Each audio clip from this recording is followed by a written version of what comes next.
Hello students, welcome to B pharmacy. Myself Raj Umesh Mandal. तो चलिए start करते हैं हमारा न्यू वीडियो। तो इस वाली वीडियो में हम लोग देखने वाले हैं डिफ्यूजन के बारे में। ठीक है, तो ये भी हमारा एक टॉपिक है डिफ्यूजन। ओके, तो ये वेरी इंपॉर्टेंट टॉपिक। ओके, ये पूछा जाता है 5 मार्क्स, ओके, या फिर 10 मार्क्स में किसी में मिला करके दिया जा सकता है। तो ये डिफ्यूजन टॉपिक भी बहुत इंपॉर्टेंट है। तो हम लोग ने पिछले वाली वीडियो में बेसिकली किया क्या, हम लोग ने उसमें किया ये बेसिकली हम लोग ने किया क्या इसमें, हम लोगों ने फैक्टर्स अफेक्टिंग सॉल्युबिलिटीज पढ़े थे, बहुत सारे फैक्टर्स पढ़े थे। ओके, बहुत सारे और भी फैक्टर्स पढ़े थे। ये तो इसका समरी है, हम लोग ने डिटेल में पढ़े थे और आपको वो देखना है। और हम लोग स्टार्ट करने जा रहे हैं डिफ्यूजन के बारे में। ये भी इंपॉर्टेंट टॉपिक है, यूनिट 1 के अंदर ही आता है। यूनिट 1 काफी बड़ा भी है एक्चुअली में देखा जाए तो।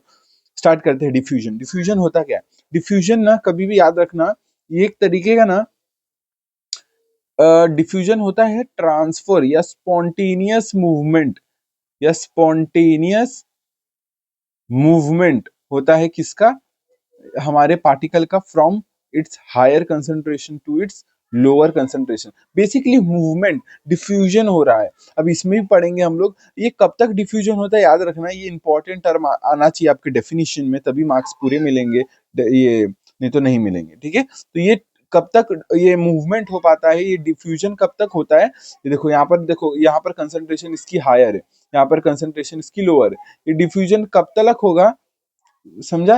ये डिफ्यूजन कब तक होगा, जब तक दोनों में इक्विलिब्रियम ना आ जाए, दोनों में सेम पार्टिकल ना आ जाए। ठीक है, तब तक एक मेम्ब्रेन के थ्रू ये डिफ्यूजन होता चला जाएगा। तो ये डिफ्यूजन का कंसेप्ट आपने पहले भी बहुत बार, कई बार अपने ये कंसेप्ट में देखा होगा, ये सुना होगा। ठीक है, तो वेरी इंपॉर्टेंट टॉपिक। ठीक है, तो हम लोग ने डिफ्यूजन, सेमी परमिएबल मेम्ब्रेन आपके सामने है। सेमी परमिएबल मेम्ब्रेन इसको बोलते हैं। और यहाँ से ना सेमी परमिएबल क्यों बोलते हैं, क्योंकि ये सिर्फ वाटर को जाने, मीन्स बेसिकली क्या होता है, सेमी परमिएबल मतलब कुछ ही चीजों का ये अपने अंदर में अलाउमेंट करता है मूवमेंट करने के लिए। तो ये सॉल्यूट मॉलिक्यूल है, अपने हायर कंसंट्रेशन से लोअर कंसंट्रेशन की तरफ मूव करेंगे। और कब तक मूव करेंगे, जब तक कंसंट्रेशन दोनों साइड बराबर ना हो जाए, जो कंसंट्रेशन है वो सेम ना हो जाए, बराबर ना हो जाए, इक्विलिब्रियम ना अचीव हो जाए, तब तक ये कंसंट्रेशन चल रहा होता है, डिफ्यूजन चल रहा होता है। इतना याद रखना, क्लियर है? इक्विलिब्रियम तक। आगे बढ़ते हैं। Diffusion through, diffusion through biological membrane. ठीक है, बायोलॉजिकल मेम्ब्रेन मींस हमारा membrane that is phospholipid bye membrane, phospho phospholipid bye membrane, phospholipid bye membrane, by layer.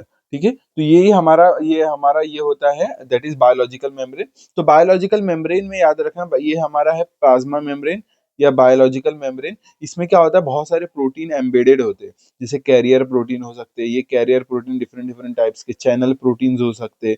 Means basically ना हमारे मेम्ब्रेन में ना बहुत सारे प्रोटीन्स होते हैं, जो ट्रांस, कोई ऊपर बस रहता है एक्सट्रिंसिक प्रोटीन, इंट्रिंसिक प्रोटीन, जो पूरा ट्रांसडर्मल, ट्रांस मेम्ब्रेनल प्रोटीन, जो पूरे मेम्ब्रेन के अंदर ये चीर की, मतलब देखो, मतलब ये क्या बोल रहा हूँ, ट्रांस मेम्ब्रेन मतलब पूरे मेम्ब्रेन में ये ऐसा है, और ये मतलब पूरा अंदर तक घुसा हुआ है, आर पार है पूरा। और बेसिकली एक्सट्रिंसिक प्रोटीन वो जो बाहर साइड ऑलमोस्ट रहता है, वो प्रोटीन होते हैं।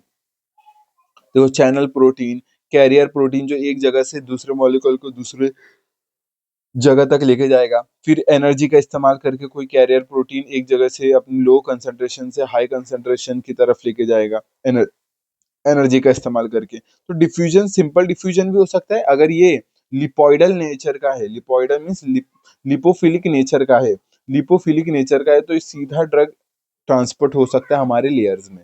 ठीक है, और मैं बात करूं अगर मैं चैनल प्रोटीन्स की, और कैरियर, ये किसके अंदर आते हैं, फैसिलिटेटेड डिफ्यूजन के कारण आते हैं, फैसिलिटेटेड डिफ्यूजन के कारण, जहां पर कैरियर प्रोटीन, चैनल प्रोटीन का इस्तेमाल करके मॉलिक्यूल्स अपने हायर कंसंट्रेशन के लोअर कंसंट्रेशन मूव करते हैं। लेकिन ये पैसिव होता है।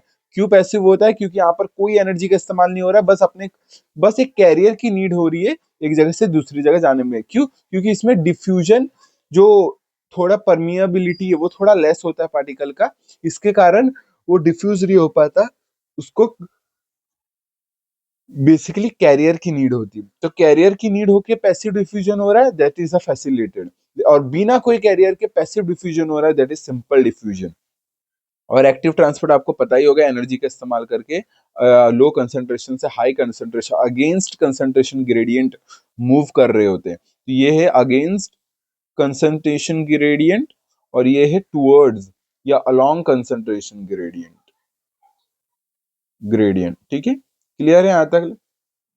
क्लियर है? अभी तक कोई डाउट नहीं है? सिंपल चल रहा है? आगे बढ़ते हैं। Diffusion through biological membrane. अब देखो यहाँ पर ये डिफ्यूजन पढ़ा क्या होता है, अब पढ़ते हैं हम लोग, that is diffusion through biological membrane. मतलब इसमें हम लोग ने डिफरेंट डिफरेंट मेम्ब्रेन देखेंगे, जैसे हमारा स्किन हो गया, जीआई ट्रैक्ट हो गया, तो ये सब डिफ्यूजन कैसे होता है वो देखते हैं। Diffusion through lipoidal membrane, BBB, is ये that is transcellular diffusion बोलते हैं। तो जो हमारा डिफ्यूजन थ्रू बायोलॉजिकल मेम्ब्रेन, इसको ट्रांस सेलुलर भी बोलते हैं। और पैरासेलुलर क्या होता है? Between the cells. अगर सेल्स के मेम्ब्रेन को चीर के अंदर जा रहा है, दैट इज ट्रांस सेलुलर, लेकिन बिटवीन द सेल्स के स्पेस में जा रहा है, दैट इज पैरासेलुलर। तो दो टाइप के डिफ्यूजन हो गए। और एक, इन एडिशन टू ड्रग की बात करूं, nutrients also passes through biological membrane. तो न्यूट्रंस भी सीधा सीधा पास हो सकते हैं बायोलॉजिकल मेम्ब्रेन में। क्लियर है यहाँ तक? आगे बढ़ते हैं। डिफ्यूजन थ्रू बायोलॉजिकल मेम्ब्रेन में आगे है मेम्ब्रेन ट्रांसपोर्टर। क्या लिखा है?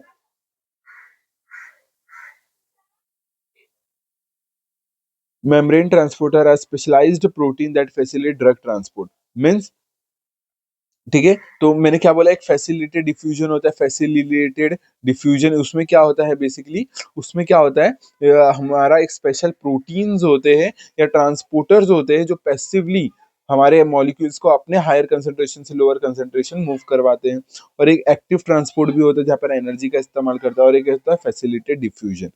तो बेसिकली फैसिलिटेटेड डिफ्यूजन में कैरियर की नीड होती है, सिंपल डिफ्यूजन में कोई कैरियर की नीड नहीं होती है, दोनों ही पैसिव होते हैं। लेकिन एक्टिव ट्रांसपोर्ट में एनर्जी का इस्तेमाल करते हैं, और प्लस प्लस प्लस ट्रांसपोर्टर की भी नीड होती है, याद रखना। अब एनर्जी डिपेंडेंट हो सकता है, एनर्जी इंडिपेंडेंट, ठीक है, वही चीज है, सेम है, मैंने जो बताया वही है।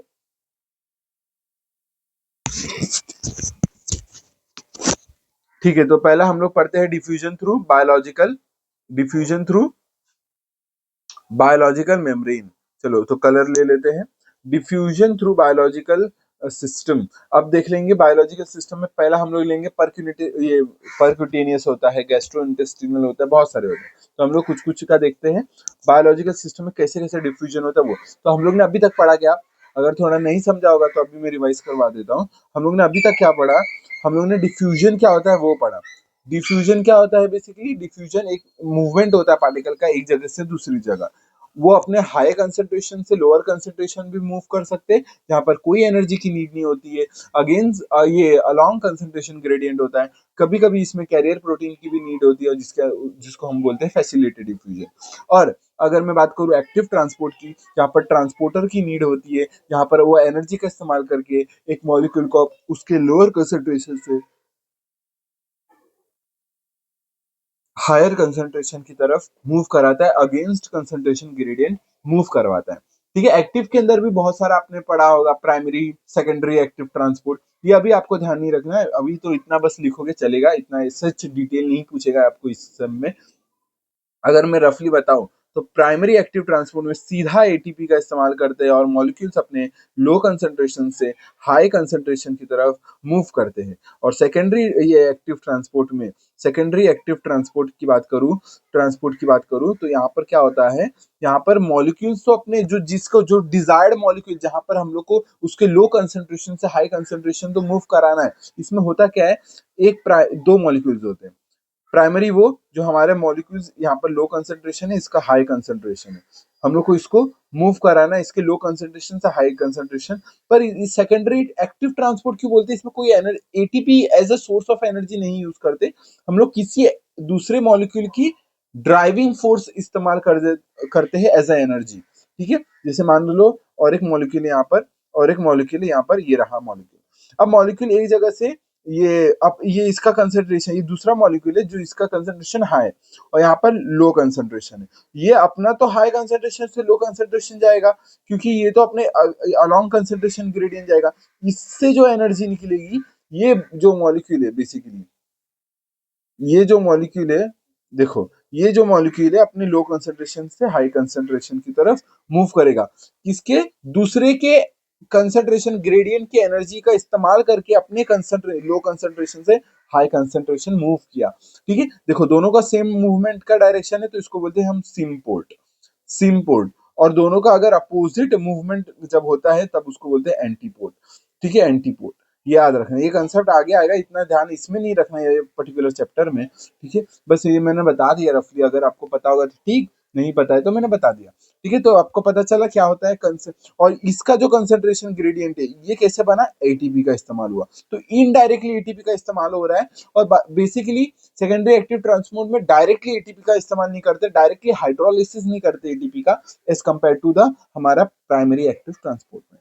ठीक है, क्लियर है? यहाँ तक आगे बढ़ लेते हैं, चलो प्रिंसिपल आगे पढ़ लेते हैं। ड्रग ड्रग ये गैस्ट्रो इंटेस्टिनल ड्रग एब्जॉर्प्शन, तो रिवाइज करवा दिया। स्टार्ट करते हैं हमारा गैस्ट्रो इंटेस्टिनल ड्रग एब्जॉर्प्शन में। तो पहला आता है मींस जीआई ट्रैक्ट जो हमारा है उससे कैसे एब्जॉर्प्शन होता है हमारा ड्रग का, देख लेते हैं।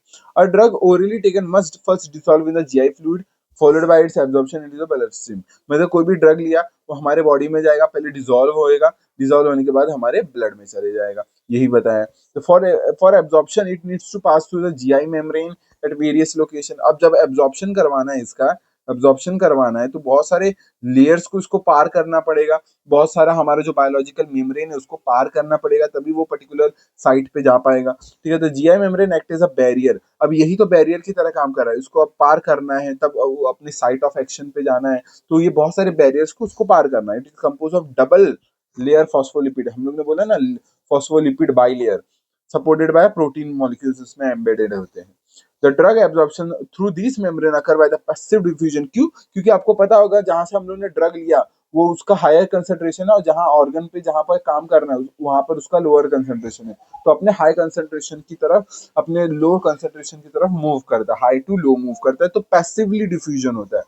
पोर transport facility diffusion active transport means कुछ कुछ का ड्रग का एक्टिव ट्रांसपोर्ट होता है, कुछ कुछ का मैक्सिमम पैसिव डिफ्यूजन होता है और कुछ कुछ का फैसिलिटी डिफ्यूजन होता है। याद रखना, किसी किसी का पोर ट्रांसपोर्ट भी होता है, तो बहुत सारे डिफरेंट डिफरेंट ड्रग का डिफरेंट डिफरेंट ट्रांसपोर्ट होता है बॉडी के अंदर। पैसिव डिफ्यूजन क्या होता है? वही चीज देखा, it is a process in which molecule spontaneously diffuse from region of its higher concentration to its lower concentration. Basically ये था, क्लियर है? यहाँ तक अभी कोई डाउट नहीं है स्लाइड्स में? आगे बढ़ते हैं। द जो हमारा ड्रग है moves down the concentration. Down the concentration means यहाँ पर क्या होता है, डिफ्यूजन की बात कर रहे हैं, डाउन द कंसंट्रेशन मूव कर रहा है, कोई एनर्जी की नीड नहीं हो रही है, तो ड्रग ऐसा मूव होता है। The transport process depends on the surface area of the GI tract, इसलिए तो हम लोग बोलते हैं जो जीआई ट्रैक्ट में इसमें विलाई होते हैं, माइक्रो विलाई होते हैं, ऐसे फोल्डेड स्किन होता है हमारे जीआई ट्रैक्ट में। अब ऐसे होने के कारण सरफेस एरिया बहुत बढ़ जाता है, सरफेस एरिया काफी बढ़ जाता है, उसके कारण एब्जॉर्प्शन बहुत तेजी से हो जाता है। तो the more drug absorb from the intestine then the stomach. Stomach में क्यों कम होता है? क्योंकि वो सिंपल ज्यादा उतना सरफेस एरिया नहीं है, लेकिन इंटेस्टाइन में बहुत सारा सरफेस एरिया होता है, उसमें ना सीधा एब्जॉर्प्शन हो जाता है ड्रग का। इट डिपेंड्स ऑन द ये partition coefficient of the drug. अब पार्टीशन कोएफिशिएंट क्या होता है कि वो कितना लिपोफिलिक है कितना हाइड्रोफिलिक है, बेसिकली ये पार्टीशन कोएफिशिएंट बताता है कि वो कितना लिपोफिलिक है कितना हाइड्रोफिलिक है ड्रग। लिपोफिलिक रहा तो आसानी से क्रॉस कर लेगा मेम्ब्रेन को, लेकिन याद रखना अगर ड्रग हमारा ज्यादा लिपोफिलिक रहा तो हमारे ब्रेन में भी जा सकता है, क्योंकि ब्रेन में भी मेम्ब्रेन है लिपोफिलिक, तो वो ब्रेन को भी क्रॉस कर सकता है, तो वो भी चीज है। तो वहां पर जहां पर साइट ऑफ एक्शन वहां तो काम कर ही रहा है जहां पर उसको एक्शन दिखाना है, प्लस वो कहीं और भी एक्शन दिखा रहा है जहां उसको हम बोलते हैं साइड इफेक्ट। ठीक है, तो वो चीज है, ये आपको ध्यान रखना है। तो ये पार्टीशन कोएफिशिएंट बताता है, तो ऐसे एक बैलेंस बना के रखना है ड्रग के अंदर कि हाइड्रोफिलिक भी हो और थोड़ा लिपोफिलिक भी हो, पूरा ही लिपोफिलिक ना हो जाए ज्यादा। ठीक है, ऐसा हम लोग को ड्रग का डेवलपमेंट करना होता है। thus the drug that have the value K are lipophilic, they diffuses easily across the lipoidal GI membrane। तो जो ज्यादा ड्रग लिपोइडल नेचर का हुआ, लिपिड नेचर का हुआ, वो सीधा इजीली ट्रांसपोर्ट हो सकता है, कोई उसको दिक्कत नहीं आने वाली है ट्रांसपोर्टेशन में। अनआयोनाइज्ड फॉर्म याद रखना, being lipoidal diffuse easily as compare to the ionic form. तो डिफ्यूजन के लिए अनआयनाइज्ड हमारा क्या होता है, लिपॉइडल नेचर का होता है, और जैसे ही वो पर्टिकुलर ड्रग आयनाइज्ड हो जाता है तो वो पोलर नेचर का हो जाता है, लिपोफोबिक। ठीक है, बेसिकली या हाइड्रोफिलिक बोलो या लिपोफोबिक बोलो, ये बोल सकते हो। ठीक है, तो वो आयनाइज्ड होने से पोलर हो जाता है, जिसके कारण वो फिर ट्रांसपोर्टेशन में दिक्कत, डिफ्यूजन में दिक्कत आ जाती है। तो डिफ्यूजन में इजीली किसका हो जाता है, अनआयनाइज्ड फॉर्म का हो जाता है। क्लियर है अभी तक, कोई डाउट नहीं है, सिंपल है। अब बात करते हैं परक्यूटेनियस एब्जॉर्प्शन। परक्यूटेनियस एब्जॉर्प्शन ये क्या बताता है, परक्यूटेनियस एब्जॉर्प्शन अब स्किन में कैसे एब्जॉर्प्शन होता है वो देख रहे हैं। तो परक्यूटेनियस पेनिट्रेशन की बात करूं और एब्जॉर्प्शन की बात करूं तो ये होता है, इसमें होता है स्किन। अब स्किन में भी आपको पता होगा बहुत सारी लेयर्स होती है, तो अभी उसमें एब्जॉर्प्शन करने के लिए कौन कौन से स्टेप्स है, the drug dissolve in its vehicle, जो भी हम लोग ने पर्टिकुलर क्रीम लगाया है तो वो ड्रग उसके अंदर डिजोल्व होना चाहिए। ठीक है, डिजोल्व होना चाहिए, फिर ड्रग का डिफ्यूजन होना चाहिए उसके व्हीकल से कहाँ तक, स्किन तक। अब इस स्किन पे कोई क्रीम लगाए तो वो ड्रग अपने व्हीकल से डिफ्यूज होकर के स्किन में जाना चाहिए, तो drug penetration through skin layer, और फिर वहां से वो अंदर पेनिट्रेशन करे स्किन के अंदर। ठीक है, अब जब स्किन आपको पता होगा 3 लेयर का बनाता है, एपिडर्मिस, डर्मिस और सबक्यूटेनियस फैट लेयर। ठीक है, ये 3 मेजर लेयर होते हैं हमारे स्किन के अंदर मतलब बैरियर की तरह काम करता है। ठीक है, अब बात करते हैं epidermis consist of the outer most layer stratum corneum. आपको पता होगा ये जो हमारा एपिडर्मिस है बहुत सारी लेयर्स का बनता है, ग्रेनुलोसा, स्ट्रेटम कॉर्नियम। ठीक है, तो उसमें से जो ये आउटर मोस्ट लेयर है स्ट्रेटम कॉर्नियम, वो सबसे दिक्कत वाला, क्योंकि उसके अंदर डेड सेल्स और कैरोटेनाइड्स सेल होते हैं। तो स्ट्रेटम कॉर्नियम हमारा मेन बैरियर की तरह काम करता है ड्रग के डिफ्यूजन के लिए। ठीक है, तो एपिडर्मिस, ये डर्मिस और सबक्यूटेनियस, ये 3 लेयर तो होते ही है बैरियर की तरह। उसमें से भी जो एपिडर्मिस है उसमें से पहला लेयर जो स्ट्रेटम कॉर्नियम है वो सबसे ज्यादा मेन दिक्कत करवाता है ड्रग के डिफ्यूजन में, क्योंकि उसमें अंदर डेड और केराटिनाइज्ड सेल्स होते हैं। Once it is overcome it can easily enter the dermis and systemic circulation. जैसे वो एपिडर्मिस को पार किया, डर्मिस के अंदर आएगा, डर्मिस के अंदर ब्लड वेसल्स होते हैं, वहां से वो ब्लड में चले जाएगा, ब्लड से फिर बेसिकली कहाँ पर चले जाएगा, सिस्टमिक सर्कुलेशन में। ठीक है, the process of drug penetration in the stratum corneum is passive diffusion. The process of drug penetration in the stratum corneum is passive diffusion. ठीक है, तो ये जो हम लोग पढ़ते हैं ये मतलब जो ड्रग का मूवमेंट होता है थ्रू स्किन वो पैसिव डिफ्यूजन होता है, which depends on different factors such as hydration of stratum corneum, कितना गीला है, कितना हाइड्रेटेड है हमारा स्ट्रेटम कॉर्नियम, ड्राई तो नहीं है, हाइड्रेटेड तो नहीं है, और ड्रग प्रॉपर्टीज जैसे पार्टीशन कोएफिशिएंट, पीएच, ये सब फैक्टर्स है जो बेसिकली हमारे एब्जॉर्प्शन थ्रू स्किन अफेक्ट करता है। क्लियर है, कोई डाउट नहीं है, सिंपल है। अब बात करते हैं, यहाँ पर एक आता है, जब डिफ्यूजन के बारे में बात करें तो ये एमसीक्यूज पर्पस के लिए बहुत इंपॉर्टेंट है, बहुत ज्यादा इंपॉर्टेंट है ये। That is the fix first law of diffusion, ये आता है, ये सिनॉप्सिस में भी आता है, आपको याद रखना है, ये सिनॉप्सिस में भी आएगा आपको। ठीक है, सिनॉप्सिस में भी आ सकता है, वाइवा में भी पूछा जा सकता है कि डिफ्यूजन का फॉर्मूला बताओ, किसने दिया, फिक्स लॉ ने दिया, फिक्स लॉ का फर्स्ट लॉ का दैट इज फॉर्मूला बताओ, तो ये रहा। तो ये क्या है, J is equal to minus D C, that is differential C upon differential X। मतलब क्या होता है, ये बताता है कंसंट्रेशन ग्रेडियंट, ये बताता है कंसंट्रेशन ग्रेडियंट। ये D हमारा बताता है डिफ्यूजन कोएफिशिएंट या डिफ्यूजिबिलिटी, और मैं बात करूँ J की तो डिफ्यूजन फ्लक्स बताता है। ये यूनिट्स याद रखने, याद हुए तो ठीक, तो आपको मेन टर्म्स याद रखने हैं, और ये पूछा जाता है डिफ्यूजन अगर आया तो आपको ये फॉर्मूला पुट करना है, भले पूछे ना पूछे। ठीक है, नेगेटिव साइन बताता है कि ये अलोंग कंसंट्रेशन है, means high to low, along concentration. Clear है, diffusion Fick's first law of diffusion, इसमें इतना याद रखना। बात करते हैं इंटीप्रेशन, इंटी ये इंटरप्रिटेशन देख लेते हैं। Basically the flux of molecules directed process to concentration gradient में, जितना कंसंट्रेशन ग्रेडियंट ज्यादा रहेगा उतना जल्दी डिफ्यूजन होगा। बेसिकली ये the steeper the gradient faster the rate of diffusion, it's applies to the steady state diffusion where the concentration profile does not change with the time। मतलब basically time के साथ change नहीं हो रहा है, वहां पर ये अप्लाई। ये भी याद रखना है कि ये फॉर्मूला कहाँ पर अप्लाई होता है, स्टेडी स्टेट डिफ्यूजन जब हो रहा होता है तब वहां पर अप्लाई होता है, जहां पर टाइम कंसंट्रेशन टाइम के साथ डिक्रीज नहीं होता है, बस कंसंट्रेशन ग्रेडियंट मेंटेन है और ये पर्टिकुलर डिफ्यूजन होता चला जा रहा है, होता चला जा रहा है। ठीक है, Example in pharmaceutics, cosmetics. In the skin permeation study, the Fick's first law explains how the active drug diffuse from through the stratum corneum. ठीक है, तो बेसिकली अगर एग्जांपल देखोगे तो स्ट्रेटम कॉर्नियम से जो ड्रग डिफ्यूज होता है, दैट इज पैसिव डिफ्यूजन जब होता है, तो ये फिक्स लॉ उसको एक्सप्लेन करता है. J represent the rate of egression through the skin, D depends on the physico chemical properties of the molecules and medium, और बेसिकली ये C अपॉन टी क्या बताता है, represent the concentration difference between the formulation and the skin. तो अगर देखो ये हमारा स्किन है, यहाँ पर इसका ड्रग का कंसंट्रेशन ज्यादा है, यहाँ पर कम है, तो यहाँ से यहाँ मूवमेंट करेगा, ये एक्सप्लेन करता है हमारा ये फिक्स लॉ, इसका एग्जांपल है. ठीक है, स्किन के थ्रू कैसे मॉलिक्यूल ट्रांसपोर्ट होता है वो बताता है. ठीक है, डी क्या बताता है, बेसिकली डी हमारा ये फिजिको केमिकल प्रॉपर्टीज है जो ड्रग का, मॉलिक्यूल्स का या मीडियम जो इस्तेमाल व्हीकल इस्तेमाल करे उस सब पे डिपेंड करता है. क्लियर है, राउट्स लो. नेक्स्ट वीडियो में एजियोट्रॉपिक सॉल्यूशंस क्या होते हैं वो सब नेक्स्ट वीडियो में देखेंगे. तो इस वीडियो के लिए इतना ही रखते हैं, मिलते हैं नेक्स्ट वीडियो में, और तब तक के लिए चलो रिवाइज कर लेते हैं अभी हम लोग ने पढ़ा क्या. ठीक है, स्टार्ट करते हैं. डिफ्यूजन क्या होता है, तो डिफ्यूजन अगर कुछ भी डाउट रहा, कुछ भी थोड़ा नहीं समझा, ठीक है, अगेन एक्सप्लेन करता हूँ. डिफ्यूजन क्या होता है, diffusion is spontaneous. Diffusion is the spontaneous movement of the molecule from its higher concentration to the lower concentration. कब तक होगा, जब तक इक्विलिब्रियम अचीव ना हो जाए. इक्विलिब्रियम अचीव ना हो जाए मींस इक्विलिब्रियम, ये इक्विलिब्रियम क्या होता है, जहां पर दोनों साइड कंसंट्रेशन बराबर हो जाए. तो बराबर हो जाएगा तो क्यों मूवमेंट होगा. अब मान लो इसका फर्दर एग्जांपल देखोगे तो एक डाई ले लो, मान लो एक पर्टिकुलर हमारा एक वाटर है और एक डाई डाल दिया हम लोगों ने, एक ड्रॉप. यहाँ पर इसकी जहां पर ड्रॉप डाला वहां पर उसकी कंसंट्रेशन डाई की, कलर की बोल रहा हूँ मैं, बात कर रहा हूँ डाई की, वहां पर कंसंट्रेशन बहुत ज्यादा है. वो धीरे धीरे टाइम के साथ वो डिफ्यूज करता चला जाएगा, पूरे सॉल्यूशन में फैल जाएगा और यूनिफॉर्म कलर कर देगा जब तक इक्विलिब्रियम अचीव ना कर जाए. तो ये चीज डिफ्यूजन कहलाता है.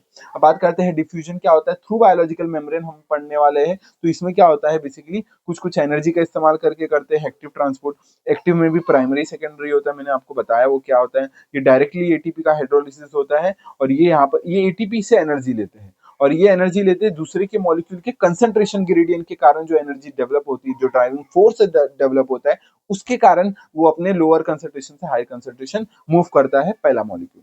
ठीक है, जो हमारा डिजायर्ड मॉलिक्यूल जिसका कंसंट्रेशन लो है उसको हाई की तरफ मूव करवा दे.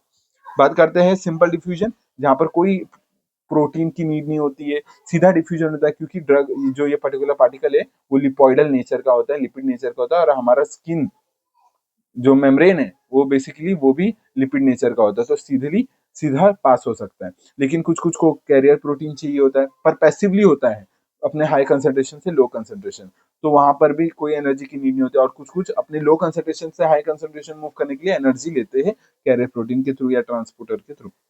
बात करते हैं डिफ्यूजन के थ्रू, तो हम लोग पढ़ते हैं इसको ट्रांस सेल्यूलर डिफ्यूजन, जहां पर सेल्स के अंदर डिफ्यूजन होता है, और पैरासेल्यूलर में सेल्स के बिटवीन डिफ्यूजन होता है.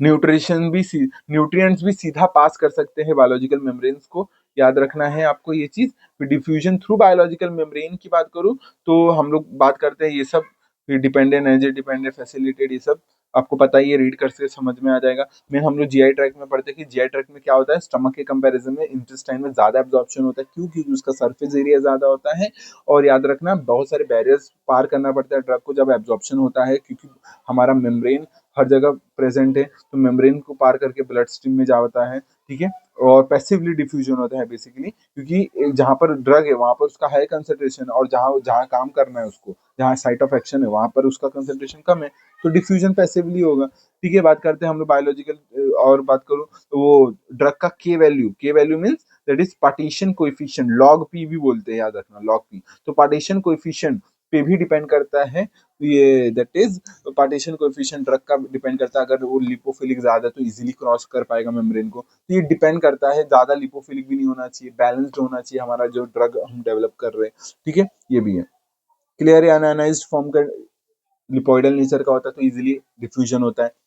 जैसे जैसे आयोनाइज्ड हो जाता है पर्टिकुलर फ्लूइड में, ठीक है, अगर बेसिक ड्रग है तो एसिडिक कंडीशन हमारे स्टमक में आयोनाइज हो जाएगा, अगर एसिडिक ड्रग है तो हमारा इंटेस्टाइन में आयोनाइज हो जाएगा. जैसे आयोनाइज हो जाएगा उसका डिफ्यूजन होना मुश्किल हो जाता है, क्योंकि वो पोलर नेचर का हो जाता है और लिपिड के साथ इनकम्पैटिबल हो जाता है.